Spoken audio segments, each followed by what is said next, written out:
Hi, I know तुम्हारा English का exam बहुत अच्छा गया है, आपके बहुत अच्छे मार्क्स आने वाले हैं इंग्लिश में और अभी आपका नेक्स्ट एग्ज़ाम है साइंस का और सिर्फ तुम्हारे पास 1 दिन है, उसमें आपको क्या-क्या करना है, आप लोगों को बहुत ज़्यादा कन्फ्यूज़न हो रहा होगा कि कैसे कंप्लीट होगा 1 दिन में सब। देखो, सबसे पहली मिस्टेक तो ये है कि आप अभी जैसे भी कर रहे थे पिछले 2-3 दिन में रैंडमली कोई भी चैप्टर पढ़ रहे थे, कोई भी क्लासेस अटेंड कर रहे थे, अभी आपको वो सब चीज़ें तो नहीं करनी है क्योंकि लास्ट का 1 दिन है, पता भी नहीं चलेगा कैसे पूरा दिन निकल गया। तो आप लोगों को सबसे पहले 10 मिनट निकाल के अपना अच्छे से लिख लेना है कि किस सब्जेक्ट में मेरे को कितना टाइम इन्वेस्ट करना है, क्योंकि अगर आप फिजिक्स को ही लेके बैठे रहे पूरा दिन और फिर अगले दिन आपका एग्जाम आ गया तो कैसे करेंगे आप लोग। तो इस गलती को बिल्कुल भी नहीं करना है। सबसे पहले आप लोग लिख लीजिए एक नोटबुक में कि मुझको सबसे पहले किस सब्जेक्ट में कितना टाइम इन्वेस्ट करना है, कौन कौन सी क्लासेस मुझे देखनी है। अभी किसी भी क्लास को रैंडमली मत ओपन कीजिए कि ये भी देख लूँ वो भी देख लूँ। ऐसा करने से तुम्हारा पूरा दिन वेस्ट हो जाएगा और तुम कुछ रिवाइज भी नहीं कर पाओगे और एंड मोमेंट पे तुम्हें ही वहाँ पे क्वेश्चन पेपर में लिखना है। तो ये सब मत करो, ऐसे किसी वीडियो को मत देखो। अभी तुम्हें क्या करना है, सिर्फ सबसे पहले अपने सभी इंपॉर्टेंट चैप्टर आपने लिख लिए होंगे, उसके बाद आपको क्या करना है, अभी उन सब्जेक्ट को आपको लिखना है कि मुझे किस सब्जेक्ट पे कितना टाइम इन्वेस्ट करना है, क्योंकि आपको तीनों सब्जेक्ट कंप्लीट करने हैं, फिजिक्स केमिस्ट्री बायोलॉजी। अगर आप किसी भी एक सब्जेक्ट को स्किप कर देंगे तो आपको बहुत नुकसान हो जाएगा।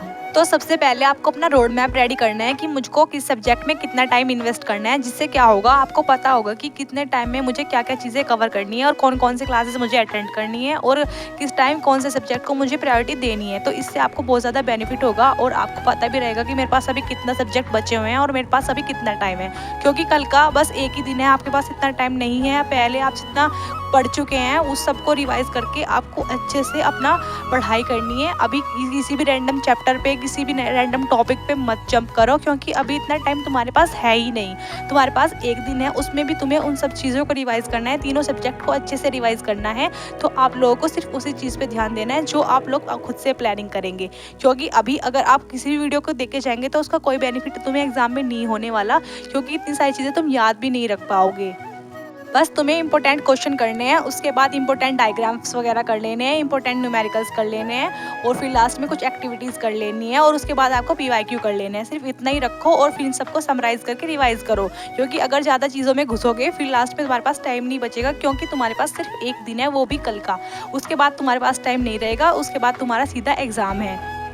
और ऐसा ना हो जाए कि तुम ये क्लासेस के चक्कर में लास्ट में तुम एग्जाम हॉल में जब बैठो क्वेश्चन पेपर को देखो तो तुम्हें लगे कि हाँ मैंने तो सब कुछ पढ़ा है, सब कुछ तो देखा हुआ ही है, और जब लिखने बैठो तो कुछ भी ना लिख पाओ। तो उस गलती से बचने के लिए सब चीज़ों को अच्छे से रिवाइज करो और हो सके तो जितना हो सकता है टाइमर लगाकर अपने सैम्पल पेपर सॉल्व करो, पीवाईक्यू सॉल्व करो, क्योंकि लास्ट टाइम में फिर क्वेश्चन पेपर छूट जाता है, वो सबसे बड़ी प्रॉब्लम हो जाती है फिर लास्ट टाइम में। और रिवीजन पे सबसे ज़्यादा फोकस करो, क्योंकि लास्ट टाइम पे अगर रिवीजन नहीं कर पाओगे तो एग्जाम हॉल में जितना आपने अभी पढ़ चुके हो वो भी आप भूल जाओगे, आपको लगेगा कि स्टार्टिंग कहाँ से थी एंड कहाँ से था। तो इस सब कंफ्यूजन से बचने के लिए आपको सबसे पहले सभी चीज़ों को रिवाइज कर लेना है। If you are new this channel तो चैनल पर और भी बहुत सारी वीडियोस बोर्ड के रिलेटेड अपलोड हैं, तो आप जाके चेक कर सकते हैं। आप लोगों को काफ़ी चीज़ें सीखने को मिलेंगी और लास्ट टाइम पे आपको बहुत ज़्यादा हेल्प होगी।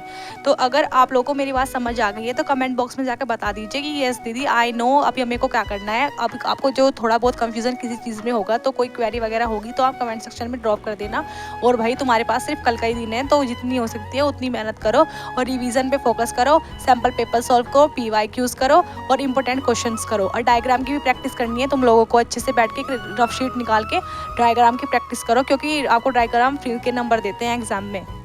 अभी लास्ट टाइम पे आपको सिर्फ कल तो रिवीजन पे ही फोकस करना है, क्योंकि सब चीज़ें अच्छे से याद करके आप लोग को लिख के भी देखनी है कि मैं कहाँ कहाँ कौन सी गलती कर रही हूँ या कर रहा हूँ, क्योंकि फिर अगर आप लोग वही गलती एग्जाम में करेंगे तो फिर कोई फ़ायदा नहीं है इतनी सारी क्लासेस करने का, इतने सारे नोट्स रिवाइज करने का, क्योंकि एग्जाम में ही लिखना है आपको मेन। तो जब आप एग्जाम में अच्छे से लिखोगे तभी तो आपको मार्क्स मिलेंगे, तभी तो आपकी अच्छी परसेंटेज आएगी। ऐसे आप कोई क्लासेस वगैरह अटेंड करके अपना ज़्यादा टाइम वेस्ट मत कीजिए, बस अच्छे से कोई क्लासेस देख के अच्छे से पढ़ के सिर्फ एक बार में ही अपना फिर रिवाइज पे ध्यान दीजिए, क्योंकि रिवाइज जितना होगा उतना ज़्यादा बेस्ट होगा, क्योंकि एग्जाम में जब आपको याद होगा तभी तो आप एग्जाम हॉल में लिख पाएंगे।